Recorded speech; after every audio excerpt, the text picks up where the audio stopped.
Depois de um tenso e absolutamente explosivo episódio 10, onde todas as verdades foram jogadas na nossa cara de uma só vez, conspirações, traições, assassinatos e segredos escondidos durante anos finalmente começaram a vir à tona. E agora os episódios finais de Perfect Crown prometem transformar o palácio em um verdadeiro campo de guerra. Porque agora surge uma nova ameaça. Ou talvez um antigo aliado que esteve manipulando tudo nas sombras desde o começo. Um homem muito mais cruel, muito mais inteligente e muito mais perigoso do que qualquer outro inimigo que vimos até aqui. E o maior alvo dele agora é justamente o príncipe Yan, o futuro rei da nação. Na prévia dos episódios finais vemos Ruiju completamente desesperada ao descobrir que Yan estava dentro do Palácio do Conselho, onde seria anunciado o segundo decreto real. Mas antes que qualquer decisão pudesse ser tomada, o terror toma conta do lugar. O palácio é consumido pelas chamas, explosões ecoam pelos corredores e o caos se espalha diante dos olhos de todos. E em meio ao desespero, Ruiju não pensa duas vezes. Mesmo colocando sua própria vida em risco, ela invade o local desesperadamente tentando encontrar o homem que ama. E então vem uma das cenas mais chocantes da prévia. Yan aparece caído no chão, imóvel, cercado pelos escombros enquanto o fogo destrói tudo ao redor dele. Nosso futuro rei parece estar entre a vida e a morte. E é justamente nesse momento de fraqueza que seus inimigos começam a agir. O novo vilão, ainda mais perigoso que a própria rainha e seu pai, começa imediatamente a manipular toda a situação.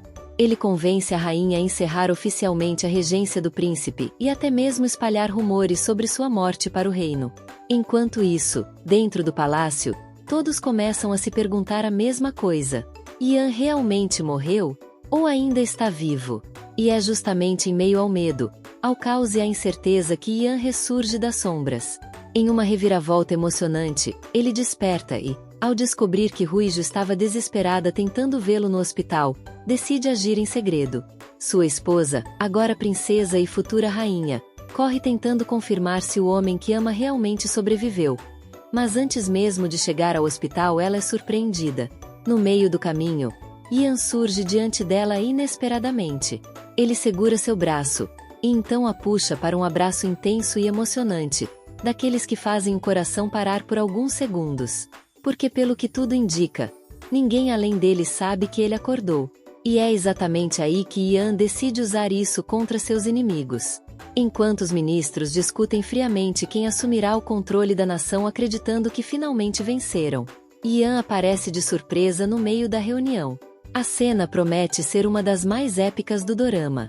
A rainha, o primeiro-ministro e todos os conselheiros ficam completamente em choque quando o príncipe entra vivo na sala e pergunta friamente sobre os rumores de sua própria morte.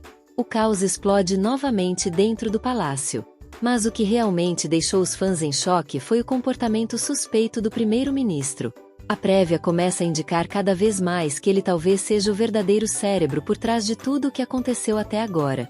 O homem que sempre pareceu calmo, racional e leal agora começa a revelar um lado assustadoramente manipulador. Em uma das cenas mais tensas da prévia, ele aparece fazendo uma ligação misteriosa logo após descobrir que Yan acordou. E o que ele diz deixa tudo ainda mais sombrio. Ele ordena que todas as provas sejam apagadas imediatamente. Mas que provas são essas?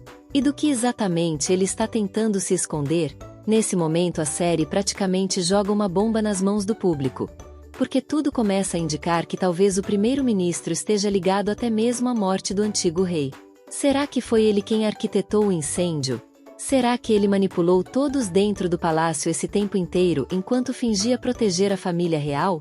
E como se isso já não fosse assustador o bastante, logo depois da ligação suspeita ele convoca urgentemente uma reunião do governo. E é aí que nasce o verdadeiro medo.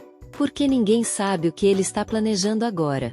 Será que ele pretende tomar o controle definitivo da nação enquanto Yan ainda tenta se recuperar? Ou pior, será que ele ainda está preparando um novo ataque contra o futuro rei? A cada cena da prévia fica mais claro que nenhum lugar dentro daquele palácio é realmente seguro. Ruiju finalmente começa a perceber que o homem em quem um dia confiou talvez seja o inimigo mais perigoso de todos. Muito mais imprevisível que a rainha. E talvez até mais cruel do que o próprio pai dela. E é justamente com esse clima pesado, sombrio e cheio de paranoia que termina a prévia dos episódios finais de Perfect Crown. Será que Ian conseguirá sobreviver a essa conspiração? Agora eu quero saber a opinião de vocês aqui nos comentários.